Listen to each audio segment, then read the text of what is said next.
Welcome to another episode of Coder Conversations. I have Brian Goodspeed here with me. Today, we're going to be talking about surviving layoffs and surviving unemployment. Welcome to the show, Brian. Man, appreciate it, man. How's it going, Kev? Oh man, can't complain, man. Good to have you back, man. It's been a while. Yeah, it's been a while, man. I've been a little bit MIA, man. But hey, man, it's good to be back for the first time. You know what I'm talking about? Oh yeah. We gotta get this thing going, man. The show's been picking up some traction. So hey guys, if you haven't already, check us out at coderconvos.com. But yeah, man, it's full steam ahead. Yes, sir. Yes, sir. But yeah, interestingly enough, man, we entered software around the same time, and we both got laid off around the same time, and Yeah, yeah, we were unemployed for around the same time, which is pretty crazy. yeah. That was a crazy time, man. It was my first time actually experiencing that. I've been laid off before, but I mean the transition from that layoff to the next opportunity. I mean, it was so fast that I didn't feel it. Like I didn't feel really any effects at all. I think I was placed again at another company within like 2 weeks or so. Like it was literally that fast. Versus this last experience earlier this year, where it took me like I don't know the exact amount of time because it's all a blur at this point, but I think it took me like 4 or 5 months to find my next opportunity, man, and it was brutal. Yeah. Yeah, that was the exact same experience I had. Got laid off, took me about 4 months, and I didn't think it was gonna be that long because, like you mentioned, usually in software, if you're halfway decent, you got a Hmm. new job in 2 weeks. Oh But yeah. Oh yeah. this was like the worst tech market I ever experienced. Yeah, man, it was scary, man. I mean, in the beginning, you go in with, the confidence, like, man, it's plenty of jobs. You kind of take your time, especially when you're, like you said, when you're talented, you're confident in your abilities, and then, you don't feel like it's a rush. Man, I need this break. You got a little bit of money set up, so, you're not feeling any pressure or anything from a financial standpoint. So it's like, yeah, why rush? I'll find something, soon enough. So you kind of for the lack of better words, you kind of taking your time. Um, then after you go on a couple of interviews and realize your talent doesn't really, you know, land you that next opportunity, and that what they're looking for versus what they actually have on the job description is two totally different things. Um, yeah, man, it's crazy. And to be honest, man, even just getting the opportunity to get in front of somebody or have an opportunity to get an interview is so much harder now. Yeah, worst I've ever seen, man, in my 10 plus years of experience, man, in this industry. Man, you brought up a great point about it's not your talent, it's not anything about you. It's just the market is so bad that Yeah. hardly any recruiters were hitting me up. You go through several rounds of interviews, they ghost you at the end. And like you mentioned, initially it was okay because okay, I got this severance, or I got some Yeah. money saved up, so Right. it's kind of like you just chilling and coasting. But several months in, once the savings start running out, that's a Hmm. whole different feeling. Whole different feeling, man. And I felt the pressure pretty extensively because unfortunately, the company that I got laid off from, they didn't even provide me with any severance or any benefits for that matter. I just pretty much got my last check and that was it. Mm. And that kind of creates for the lack of better words, like it creates a sense of animosity, resentment, and not just toward the company itself, but just toward the industry. Just because you feel like you put in your time, your effort, you're literally creating products for the companies that you work for, and they're going on to use the products that you created to fund or fuel their business. Like it's like, hey, like I'm not worth more than that, like come on, man, like what's up? But at the end of the day, it's business, right? Like it's not about how they feel about you. It's not even about how you feel about your company. Like it's just business at the end of the day. So going through that it was an eye opener. It was also it taught me not to be dependent upon what I assume. You need to be diligent. You need to always continue to build yourself. Make sure that you're staying a product of your craft. You know what I mean? Because if you're, in a job, a lot of times when you get into this industry and you're working with a company, they're, whatever technology that they're using, that's just what they're using. And you kind of get caught in whatever that ecosystem is versus technology constantly changing. These frameworks that we're using constantly changing. There's always something new, a new framework, a new technology, a new library. And you can easily become obsolete when you get, if you work several years in a company and then you all of a sudden have to find a new job. And now, oh, they're asking, do you know this? Do you know that? Do you know this? Do you know that? I'm like, I've never even heard of that. So yeah, man, I think staying a part of your craft, staying connected to the ever-changing space of information technology, coding, just software engineering as a whole, is very important and vital to be prepared for those situations. Yeah, absolutely. And like the feeling you just mentioned of the disposability of a software engineer. Oh yeah, Um, I recently just seen an article where the CEO of Microsoft, he got this massive raise, but he's laying all these people off. So it's yeah. kind of like, like you mentioned, you're spending all your time and effort building up products for this company, and as Hmm. soon as they see fit, they just toss you into the trash heap. So it's like, I find it. I'm now finding it very important to build something outside of just the typical 9 to 5, because you really don't know if you're gonna have that job or how long it's gonna last. So what are you gonna fall back on? Yeah, no, absolutely. Because I think everybody has a certain level of um, self-worth, self-value. And sometimes we take that right into these positions or these jobs or careers or whatever you want to call it. Um, and we assume that who we work with or work for values, our talent or our abilities the same way that we value our own. And that's just not the case.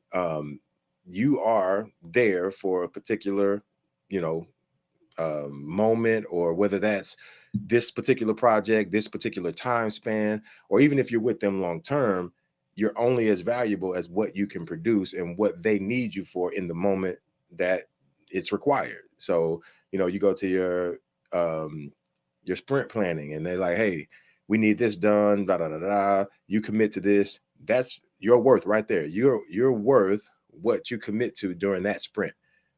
You know what I mean? Like, and that's basically what it comes down to. How well you do it, how efficiently you do it.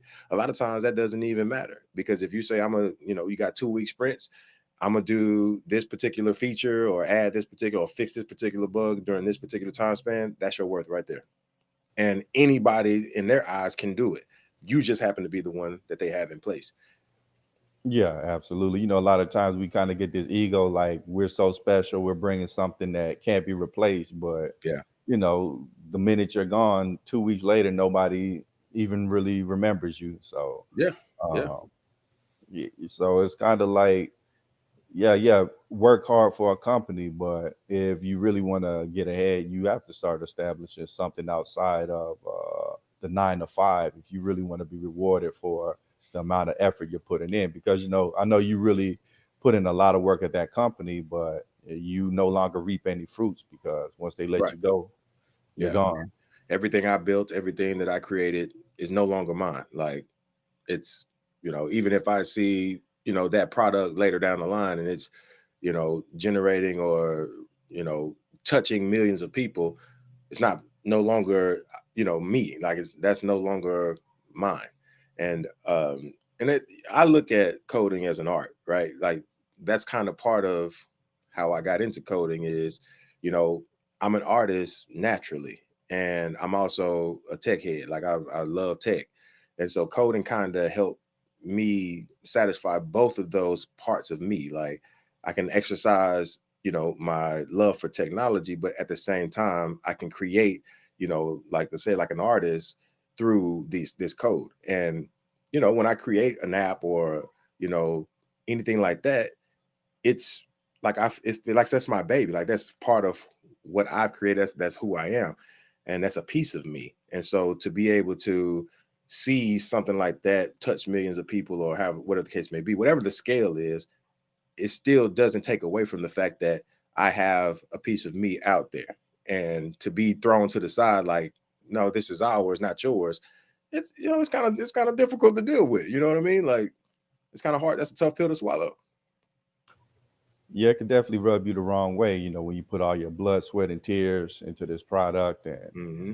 now it's no longer yours in any form of fashion. It's kind of like, hey, you got to move on, and that's the thing about the tech industry. There's a lot of moving on because most people are not with the same company for probably more than a couple of years.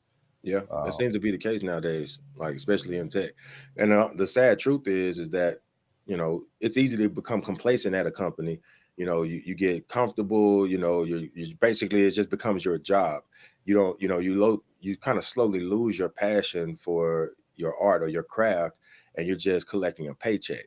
And then what ends up happening is that you kind of get stagnant, because unfortunately, the sad truth in this industry is that the biggest way to increase or move forward in this industry is to move to another company.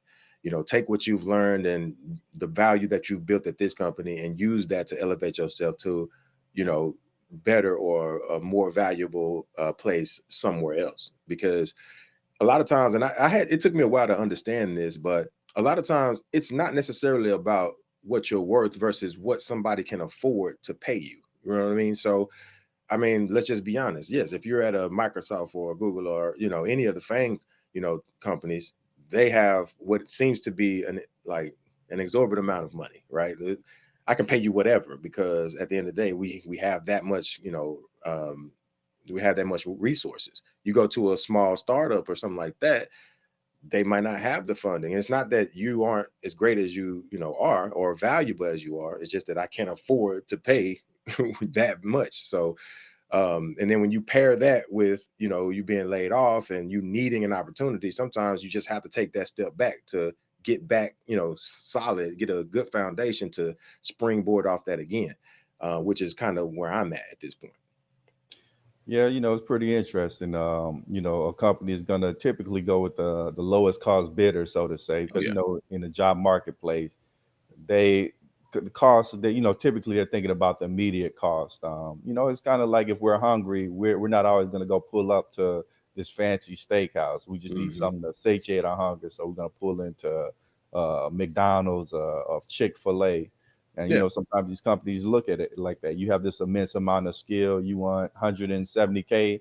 They're gonna go for this guy over here who's gonna take 80K, but he might not do As as good of great. a Yeah. job, but he gets the job done to some extent. Yeah. Yeah. And again, that's kind of what it comes down to. There's always the MVP, right? And do I need a 10 plus year experienced developer to come in to get this MVP? You know what I mean? To get the requirements met. A lot of times, and this is what I've noticed, is that it's all dependent upon, whether it's customer facing, whether it's internal, because at the end of the day, behind the scenes, the person who's using it, the user never knows what the code looks like, or, Yeah. they're just using an application. And so when you're looking at it from a standpoint of, does it really matter how efficient this, code was written, or how great it is, or how expandable it is, or, can we scale it? And all, so a lot of times that doesn't even matter to the company. They just want to get this product in front of this client or these users, and that's all that matters. And so the most efficient and cost effective way to do that might not be paying you 170. It might be paying this guy 80. So yeah. Yeah, I mean that's an interesting point about software craftsmanship is not necessarily there because, like you mentioned, it only comes into account when something goes wrong and oh, Yeah. why isn't this app working? Why is the experience so bad that users are complaining? Just as long as no users are complaining, Right. this manager who hasn't touched code in 10 years, he doesn't know or he doesn't really even care about the quality of code. That's something that's Hmm. important to me and you dealing with it every day, but to the managers and the higher ups, just as long as it works good enough for more customers to come onto the app, that's what matters. Absolutely. Absolutely. Um, but yeah, I feel like what I learned during this most recent layoff this year, and it didn't help that the economy was tanking as well. So it was a lot of factors that played a part, like I'm sure that the industry, just like everything else, will bounce back, and it may not be as hard, but you don't get to choose, right? You don't get to choose when you get laid off, and you also don't get to choose what the industry or the, the economics, the status is during that time frame. So the best thing that I could say is, again, always be a product or a student of your craft. Never assume that where you are right now is good enough. And also, you have to find ways to stay passionate. I've gone through those ebbs and flows many times over, where I lose my desire, you know, like I lose my passion.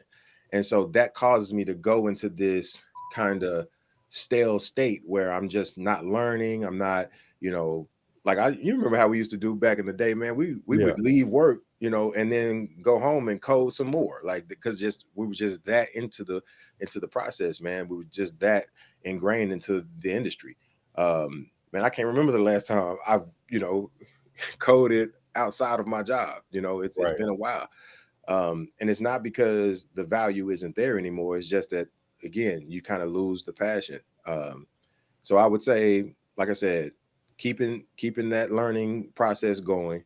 Never be comfortable where you are, um, and always look for the next opportunity. Not saying changing jobs, because the next opportunity could be where you are, but just learning something new, or applying yourself to grow in the company that you're with. I guess I'm just saying, don't ever get complacent. Yeah, that's really important because, like, we can get to a point in tech where, okay, the job's easy. We can kind of kick back, lay back. We're making enough money to where we can buy a version of whatever it is that we want. Yeah, But, and then that makes you start laying back, kicking back a little. But, you know, sooner or later, the rug is going to get pulled up under you. And are you going to be ready for the ever changing market? That's the thing about tech is it never stays the same. You always yeah, have to have new skills. You can get out of alignment really quick, and that's yeah, what's so dangerous. yeah. Can you speak to like when you were unemployed and you were unemployed for a couple of months? Like, how did you start surviving once the funds started diminishing? Um, so funny enough, so yes, I mean, obviously, we make a decent amount in this industry. So I had, some savings, in my checking account. So it's not like it was like, oh, I'm living check to check or nothing like that. So that's number one. You if you're in that space, figure out a way to manage your budget to get back down to a way where you can, have something to fall back on in case of something like that. That's very important. And even though I just think that way anyway, um, like that's something that a lot of people don't consider. It's very important to me to have some, I would say at least 3 months worth of your living expenses saved up. I happen to have that at the time, so that helped a lot.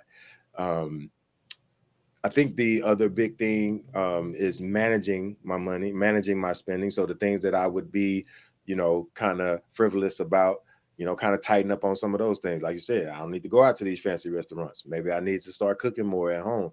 So a lot of those things played a part into me adjusting my lifestyle to accommodate my situation. Um, you know, and you kind of don't think about it ahead of time. And like I said, when you have a false sense of confidence, like I had, like, oh, it'd be easy. I'm gonna get another Yeah, job in like 2, 3 weeks, man. And I took a couple of weeks off, not even trying to find another job, and then reality set in. You know what I mean? So yes, there was an adjustment period. I would say don't take a break. You know, um, uh, I think that, like I said, managing your budget, adjusting it accordingly. You can't live the same lifestyle that you were living, with a job versus without. And also, like I said, having that savings, there would definitely be beneficial. And there's one other thing that I didn't do that I feel like a lot of coders kind of don't even think about is freelancing. Like, mm, like I wish I would have looked into that more heavily, yeah, um, to just go out and just find side jobs, find side projects, find a way to generate revenue, even though you don't have to depend on a company to fuel your finances. Like, you have the ability to go in and create your own lane. Now, I'm not saying that would be a way to replace, the income of a, solid company or a position at a company, but it might mean the difference between not being able to pay your mortgage and being able to feed your family. You know what I mean? Yeah. So I would also say that, look into freelancing if you ever, find yourself in a position where you lose your job. And file for unemployment too. It took, Oh it yeah, took man, I messed up with that, man. Again, man, you just that false sense of security, man. It's yeah, so easy to just, yeah, I don't, I don't want to go through all that and da, da, da, da. yeah. Man, I wish I would have, man. And Boy, I I've told been there. myself I was gonna do it. I actually went through the process, but then for some reason, I think I missed a step or something, Mm, something that I didn't do that actually starts the payments coming in, man. And looking back on that, man, I kick myself in the pants all the time. yeah, Like, that's just free. That's your money. yeah, Like, yeah, money. it's Yeah, your money. Literally, that, like, I'm not even playing. Like, you're yeah, paying this amount out of your check as you work for unemployment. Like, this is your money. Like, why not right. draw that in the time of need? Like, it's otherwise, what, you're not gonna use it. You're not gonna do anything with it. It's just Yeah, gonna sit there. So, yeah, man. yeah, and to get back to your freelancing point, I think it's important to start that process before you're laid off. While you're working. That Mm. way, once you do get laid off, boom, you already got this going, and Man, I you're was not. actually thinking about that. I was thinking about that today actually. I was talking to one of my friends and we were just having a general conversation, just about success and, being intentional and being consistent and, like making every day count. And man, I was just telling him like, man, I don't know why I haven't started, freelancing. Like, I talk Mm, about it a lot in my head. I think about it a lot, but I'm more often than not, I find myself, wasting time. Like I did during my layoff. Like the first month or so, I wasted a lot of time. Like all that time that I have open to me now because I'm not working, what do you like? Why not, yeah, fill that gap? And the same thing exists even when you are working, when you are employed. There's a very big portion of your day that is consumed with things that aren't necessary. Whether that be scrolling social media, watching TV, or just literally just laying there doing nothing. Like, um, you could be freelancing during that time. Like, and like you said, if you already have that acclimated, you're already building, your rapport, who knows where they might take you. You might even be able to replace, you know, a job with your ability to freelance. That's a great absolutely. point. That's a great point. Now, now is always the best time to start, especially with all the things coming down the pipeline, AI and Oh yeah. mass layoffs. You're gonna have to have something built up to be able to support yourself Oh, because absolutely. you know Absolutely. prices Well, going. Go ahead. I was just gonna ask real quick, like you mentioned AI. Uh, What you like, do you think that like that we're gonna, come into this weird space, where AI becomes so intelligent that it can create itself, or, you know, everybody thinks about that apocalyptic, movie yeah. setting where AI takes over and da da da da da. Mm, Like, I know it's kind of a little out track a little bit, but you mentioned it, so I just wanted to kind yeah, of see where yeah. your head was on that real quick. Oh yeah. So we the past couple of shows were about AI and its dangers, and I believe they already have that super intelligent AI behind the scenes. They're not releasing it to us, but they're kind of slowly dripping it out to us. Mm, It's inevitable. Like AI, you ask it, hey, summarize this book. It does it in a couple of minutes. Whereas it's gonna yeah, take you weeks to read the book, and yeah, it's already more capable than us in many regards. It's just how fast do they want to roll out the most advanced version of it, without destabilizing society. So, yeah. I think you got to start thinking ahead and building something in preparation for that. So, do you think that it's important to position yourself as a coder to, be able to leverage your skills in that, like, because AI, in my opinion, is a totally different beast. It's not, it's totally different than what you would consider standard, software, um, applications, Mhm. websites. Like, all of that stuff is like over here, where then you Yeah, have AI. It's like its own, it's its own thing. So right. how important do you think it would be to, as a coder, to like start transitioning and finding opportunities in that space? I think you got to utilize all the tools available to you. Because before computers, people were full of computers. Like I'm not necessarily the fondest of AI, but you can utilize it in limited ways to really enhance your productivity. So, for example, with podcast editing, you can run the podcast through an AI software, and it takes out the ums and ahs. Normally, that would take like 3 or 4 hours of you just listening to the podcast and manually doing it. It does that in 5 minutes. So Mhm. utilizing these tools in that limited capacity. But the danger is when you're overly relying on AI to where it's fully replacing your skill set. Like, oh, normally I write books, but I got the AI writing a book for me. Normally, I produce videos, but I'm using AI generated videos, AI generated titles, and just throwing it up there. Like at that Yeah. point where it's replacing your core skill set, you're in danger of being replaced. Period. Yeah, I could see that. So from a so somebody has to, okay, well, I guess then you have to think about whether AI is used as a tool or is AI used as a platform, right? Right. So if you imagine like a microwave, right? A microwave cooks your food faster Mhm. than you having to cook it in another method, right? Right. But the Right. microwave can't prep the food. The microwave can't put it in a container. So there's a lot of Yeah. steps that are required or prerequisites to this particular tool doing its job, right? Right. Right. So what you're saying is that AI should be more or less used as a tool and Yeah. not as a complete self-sustained platform. Like Right. like if you think about like the Jetsons, you know what I mean? Like you just go and press a button and then it just gives you like the food just comes out. Like I didn't do no Right. prep. I Right. didn't do no I literally didn't do anything. Like this machine or this program or whatever just figured all that out for me. Do you think that Exactly. that's actually a possibility? Like is that a real thing in your mind? Yeah, from some of the stuff that I'm seeing, like right now, it's not completely up to par, but it's been able to produce songs that if somebody didn't tell you, you would think that, That is oh, real. it's a human made this, Yeah, yeah, yeah. That So is that is scary, man. So do you think that there would be a space for coders or just software engineers to be able to leverage their skill set?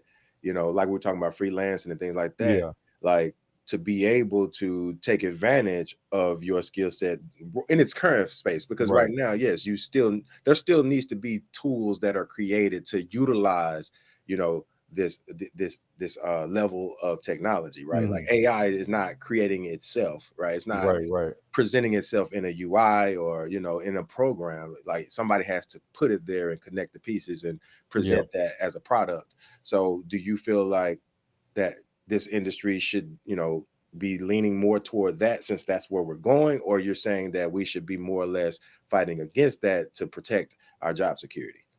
I mean, I think it's inevitable that the profit potential is so vast that you can't fight against it. The corporations are going full steam ahead. So Yeah. you have to position yourself in a way that you're utilizing AI to dramatically enhance your productivity, but you're Hmm. not letting it replace your core skill set. So you as a coder, AI, yeah, it can produce code, but is this code right? Your ability Yeah. to analyze the code and say, oh no, this isn't going to give the intended result. We need to change this. Yeah. But the AI is scaffolding the code base, so it's saving you hours of doing, you Yeah. know, kind of that trivial work.